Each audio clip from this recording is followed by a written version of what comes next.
Liliana Segre, un simbolo, una donna con una storia importante da raccontare, da ricordare, perché non ci siano più olocausti, non ci siano più Shoah, orrori di ideologie assolutiste, antidemocratiche, violente.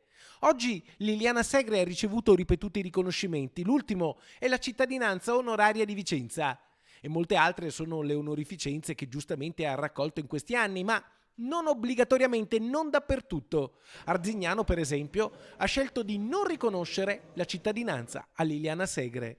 La questione per noi è molto chiara. 1. Crediamo che la cittadinanza onoraria debba essere sempre legata in qualche modo alla città e non debba essere data solo per meriti universali, come oggi c'è scritto nel regolamento. Siamo pronti quindi a proporre il cambio del regolamento per evitare il proliferare di proposte non correlate in nessun modo con la nostra città. Queste le motivazioni che hanno portato a una scelta diversa.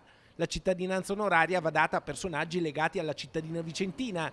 Da questa vicenda, però, nasce uno spunto: realizzare un elenco dei deportati di Arzignano, a cui sarebbe bello dedicare un monumento. Lo spunto della proposta ci dà l'opportunità di avviare la costruzione di un elenco dei deportati arzignanesi nei lager, cosa che ad oggi manca e diventa sicuramente una priorità amministrativa.